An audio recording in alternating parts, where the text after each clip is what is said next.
안녕하세요. 찬양의 샘 이선입니다. 오늘은 예수를 믿지 않으면 지옥에 갑니다 라는 말이 복음일까요? 라는 제목으로 여러분과 함께 나눔을 갖고자 합니다.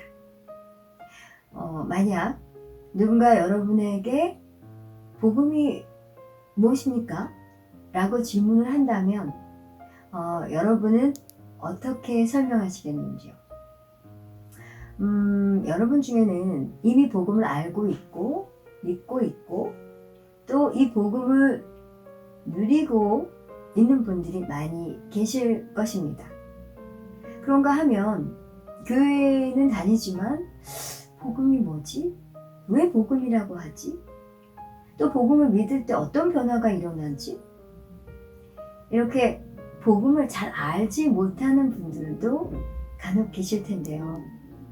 어렸을 때부터 그냥 쭉 다녔기 때문에 습관적으로 교회 다니시는 분도 계실 테고요.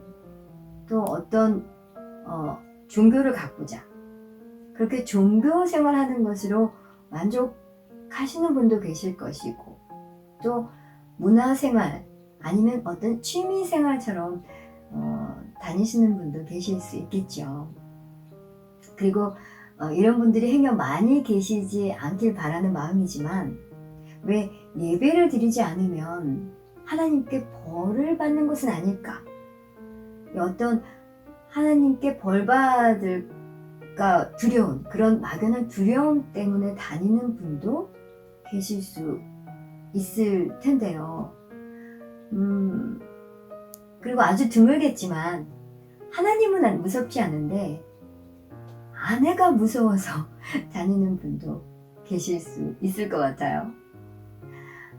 사실 그런데 이 복음이란 단어는 너무도 파격적인 용어입니다. 이 복음이라는 말은 원래 헬라어 유앙겔리온을 번역한 말인데요. 유앙겔리온은 좋다는 뜻의 유와 또 소식이라는 뜻의 앙겔리온이 합쳐져서 만들어진 단어입니다.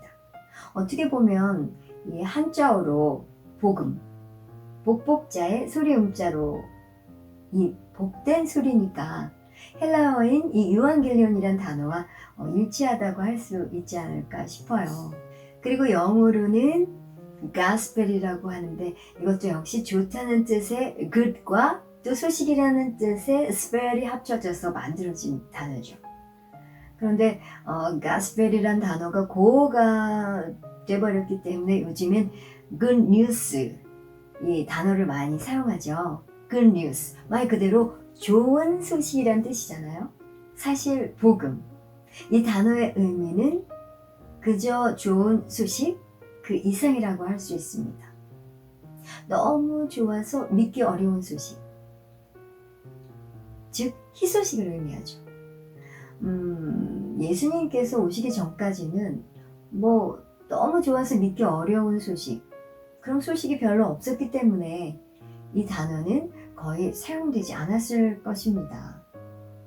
하지만 예수님께서 오셔서 이 사람들에게 예수님이 전하고 보여주시는 것, 이런 것들을 가리켜 복음이라는 단어를 사용하기 시작한 것이죠. 예를 들면 요한복음 8장 3절 이하에 보면 주님께서 이 간음하다가 현장에서 잡힌 여자에게 자비를 베풀어 주시죠. 이처럼 그리스도의 메시지와 또 그리스도께서 사람들을 무조건적으로 사랑하시는 모습, 정말 사실이라 하기에는 너무나 좋았던 것이죠. 우리가 성경을 보면 예수님 당시의 유대인들은 이 매우 종교적인 것들을 알 수 있는데요. 그 유대인들은 행위 중심적이고 율법적이고 또 정죄하는 그런 종교 체계 아래에서 양육을 받았죠. 그래서 그 사람들은 누구든지 참된 복음을 전하면 핍박을 했습니다. 바울이 전한 복음, 로마서 1장 6절에 이 복음은 모든 믿는 자에게 구원을 주시는 하나님의 능력이 됩니다 하신 대로 복음, 즉 사실이라고 하기에는 너무 좋은 주님의 무조건적인 사랑이 우리 이 사람들의 삶을 변화시키는 하나님의 능력이다 라고 말했을 때 당시 종교적인 사람들은 이런 반응을 보였을 것입니다. 그렇다면 하나님의 진노는 어떻게 된 건가? 사람들에게 지옥이 존재하고 하나님은 의로우시고 하나님이 사람들을 지옥에 보내신다는 것을 알려줘야 해. 두려움을 이용해서 겁을 주어서 지옥에 가지 않도록 말이야. 물론 지옥은 실제로 존재하는 장소고 또 저도 사람들에게 지옥에 대해 말을 합니다. 하지만 하나님은 베드로후서 3장 9절에 말씀하신 대로 아무도 멸망치 않고 다 회개하게 이르기를 원하신다고 하신 대로 하나님은 사람들을 지옥에 보내시지 않습니다. 예수를 믿지 않는 사람들이 지옥에 가는 것은 바로 그들이 주 예수 그리스도를 믿지 않는 것으로 선택을 했기 때문인 것이죠. 그럼에도 불구하고 그것이 기독교의 핵심 메시지는 아니죠. 그것이 진리이긴 하지만 결코 좋은 소식은 아니지 않습니까? 전혀 복음이 아닌 것이죠. 로마서 2장 4절에 하나님의 인자하심과 용납하심과 또 참으심의 풍성함을 길이 참으심의 풍성함을 멸시하느뇨 하신 대로 사람들을 회개에 이르게 하는 것은 지옥에 대한 두려움이 아니라 바로 하나님의 인자하심입니다.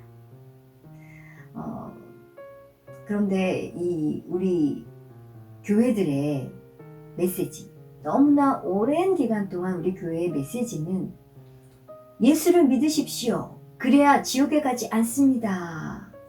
였습니다. 물론 그것은 참된 메시지지만 복음은 아니죠.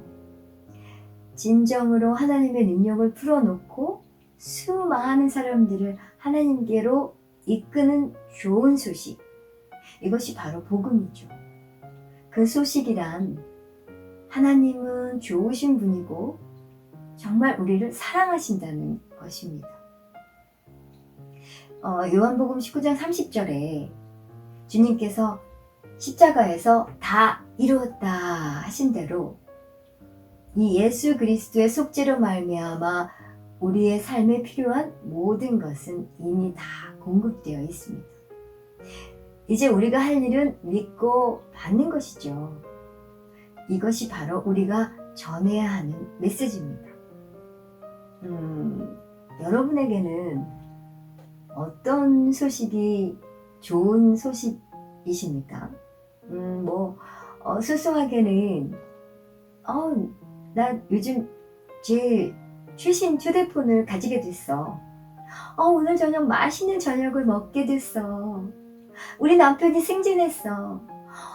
나 이번에 집을 장만했단다. 이렇게 여러 소식이 있겠죠? 또 극히 드문 일이겠지만 로또에 당첨됐어 하는 소식 등등 여러 가지 것들이 좋은 소식이 될 수도 있을 것입니다.